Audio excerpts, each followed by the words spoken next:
I don't mean this in a derogatory sense. This word it's disappointing to me to see how this is used on YouTube and from different channels and influencers, because it continues to emasculate and shame good men. But a good man who has been emasculated in his marriage is a beta male. He has lost his sense of masculinity and he has lost his sense of confidence. It's a good way to think of in this space what's happening and what your journey is. So that the classic example of a beta male, in my opinion, is Will Smith. He has been incredibly emasculated by his wife and lost his sense of who he is as a man and his own sense of confidence in himself. And so a man in that position, and what would be called in this space a beta male, the journey for you is to not become an alpha male, because again, that will never work. The journey is to become what is called in this space a sigma male. And my understanding and how I define a sigma male is a masculine man who is down to earth and grounded in his confidence and does not need to be in the spotlight or need to have the power and control like an alpha male. And some good examples, in my opinion, of sigma males. Jordan Peterson is a great example to me of a sigma male. My mentor is a great example of a man who went from an emasculated man, a beta male, to a man who is grounded and confident in his masculinity and doesn't need the spotlight or the power or control. It's a quiet, grounded confidence in himself. If you are familiar with Brandon Tatum, he has a channel on YouTube. He's very passionate and grounded in his ideas, but he does not need the spotlight or to overpower. There's another influencer on YouTube. His name is John Campbell. He's a really good example of a sigma male. So what I teach good men in the journey of using the emasculation of their wife and their marriage as a journey and a gift of personal growth is going from a beta male to a sigma male. Because when you learn to stand up to your wife in a responsible, respectful way, not in an alpha way of trying to overpower or manipulate, the emasculation bounces off. And what can happen is then your wife begins to respect you.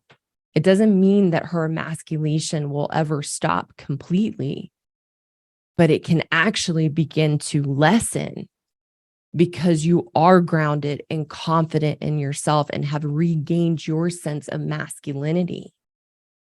And the emasculation bounces off. And then you still love your wife and see the wonderful things about her. And remember, most women are in the middle of the bell curve. They're in the average place of being emasculating. My message, again, I think this is important too, is not meant for marriages that are beyond the point of being healthy and functional. It's not meant for dysfunctional relationships. It's meant for normal, everyday people who are lost and not understanding how these dynamics work, and to come together and to have a dance and a marriage. They're normal, everyday people who feel lost. And how do we navigate this? How do we navigate this? And so for good men, how you learn to navigate it is to not run away from the emasculation. That continues to make you weak. It's actually to run straight into it for the purpose of exposing the limitations and weaknesses in you that allow you to be emasculated, which is an example of this in another arena of life. All of us as women and men can see different relationships where we are shamed or we are made to feel wrong. And one of those relationships for me right now are shaming comments in my YouTube channel. They have been a tremendous gift. It would be easy to be a victim to some of the comments that I get and feel sorry for myself, be angry, want to block those people. which when it's necessary, I do, but not from a place of being a victim. I run into that. I am so grateful for the haters and the shamers. Keep it coming, because it allows me to see the weaknesses in myself that allows me to be shamed, so that I can grow and I become stronger in myself. And then what happens over time is the shaming doesn't work anymore and it bounces off, and I can actually laugh at it.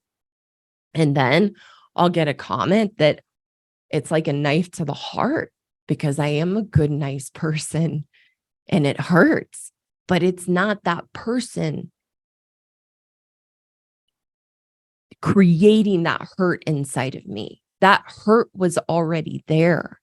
And the shaming comment brought it to the surface so I can see what's the weakness in me that I'm giving my power away to this and feeling hurt and wrong and bad in myself. And it always exposes a crack in my foundation. And then I can do my work through it, and then it bounces off. And then it's great to see my growth, because then sometimes I'll see a comment, I just laugh at it because I know that's not who I am.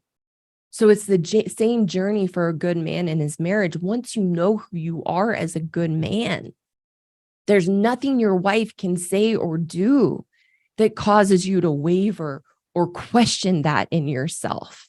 When you're grounded in knowing who you are as a good man, it bounces off and you recognize that's her stuff.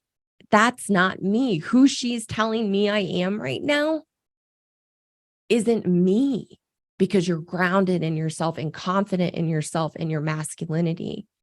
And to me, that's the example of a Sigma male. But trying to do what an alpha male teaches is never going to work for a good man, because that's not in your nature.